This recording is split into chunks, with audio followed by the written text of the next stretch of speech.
Welcome to Anglo Parlance.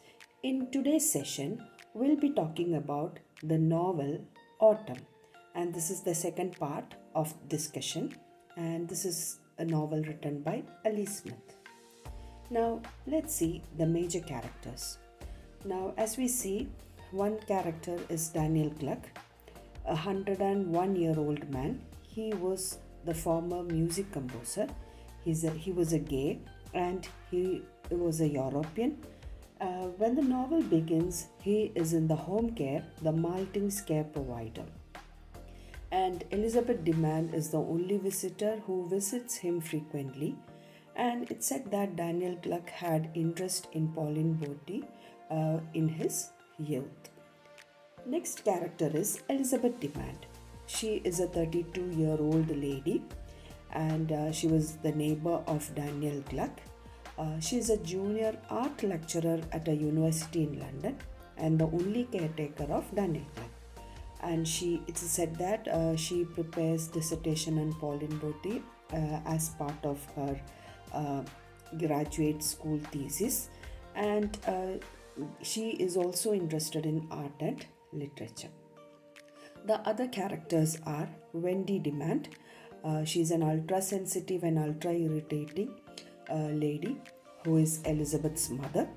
Initially, she doesn't like Elizabeth and Daniel's relationship, and also she never accepted homosexuals in the beginning, but later she takes a lesbian partner and her name is Zoe.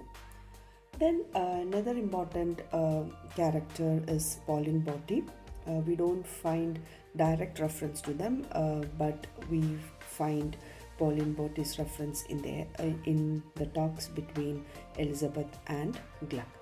As you all know, it's a long dead 60s pop artist, and she was the subject of Elizabeth's graduate school thesis.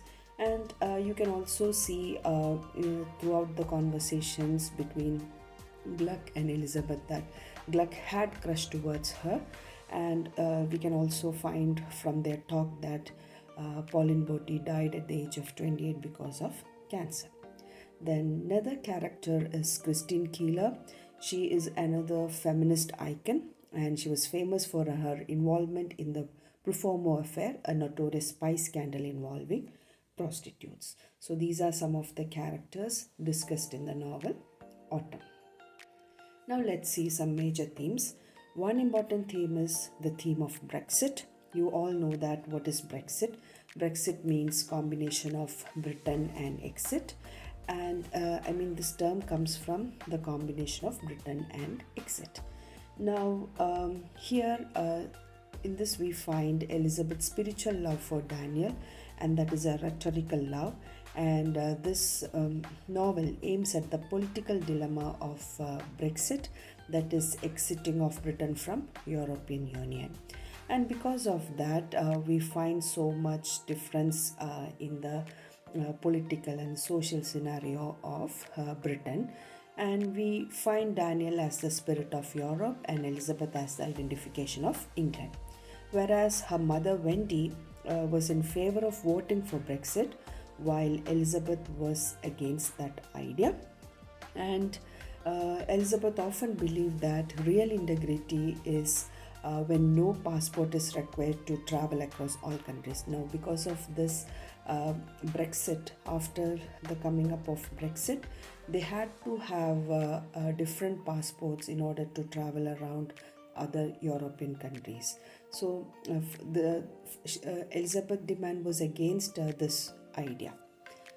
Then comes another theme as gender issues of feminism. Now in this we find two key women characters, and Smith uses these two characters for bringing out the idea of feminism or gender issue. One is Pauline Botti, the only female British pop art painter in the 60s, and she died at the age of 28. And another one is Christine Keeler. She was famous for her involvement in the Profumo affair. It is, as you all know, a notorious spy scandal involving prostitutes, and she stood up for herself as well. So that makes these two women important representation of feminism. Then you find xenophobia. xeno means stranger or foreigner, and phobia means fear. Now, here by xenophobia we mean unreasonable fear. Unreasonable fear, maybe because of their nationality or because they are foreigners. So this is known as xenophobia, that is unnecessary or unreasonable fear of other nationality or foreigners. So here, for example, we can see Wendy's fear of the relationship between Elizabeth and Daniel Gluck, because Daniel Gluck was a European, and she was afraid of, or she was uncomfortable because of the relationship between Elizabeth and Daniel Gluck, just because he was a European. Another important theme is hope. We know that though this novel was set against uneasy backdrop, we enter a world of animated and intelligent conversation between Elizabeth and Daniel Gluck as they discuss art and literature and life. So that gives a kind of hope. And another glimpse of hope is Pauline Botti, because she is largely forgotten nowadays, and you all know that she was a famous British pop artist then. So this gives a ray of hope. And another theme is rebellions and victories against life. Now, throughout autumn, we never cease to celebrate the characters' small rebellions and victories against life. We find that throughout this novel. And Elizabeth's mother's lesbian awakening after years of loneliness, or the captivating moment when Daniel throws his watch into the river, these gives a sense of rebellions and victories against life. So these are some of the major themes discussed in this novel. So that's all for today, and with this we come to the end of the discussion of this novel, Autumn by Alismith. Thank you.